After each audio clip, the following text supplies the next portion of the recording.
I'm gonna tell you the story of how I ended up with a cat after 34 years of not being a cat person. Very decidedly not being a cat person. So we had 2 kids. And we wanted a third. So we were trying for a third. For some reason, it just wasn't easy for us to get pregnant with any of our kids.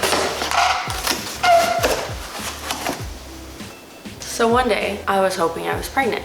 I took a test and it was negative. And I was pretty sad. It had been months and I was ready to have my third baby.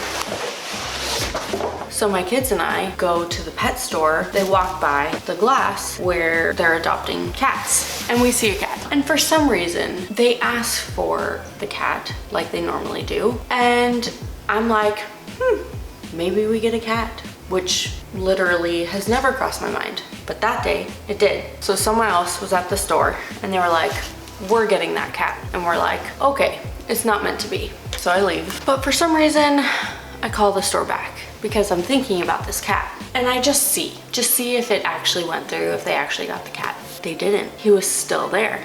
And I was like, maybe it is meant to be. So the next day, I decide to go back and look at the cat. And I remember saying to Steve when I left, whatever happens, happens. You know, it'll be fine.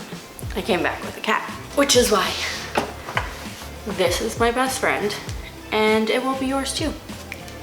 The app for the litter robot has got to be one of the coolest features about it. It tells you when you need to change your waste bin, how full it is at all times, if you need to add more litter. It even weighs your cat so you know how much they weigh at all times. You can turn on and off lights.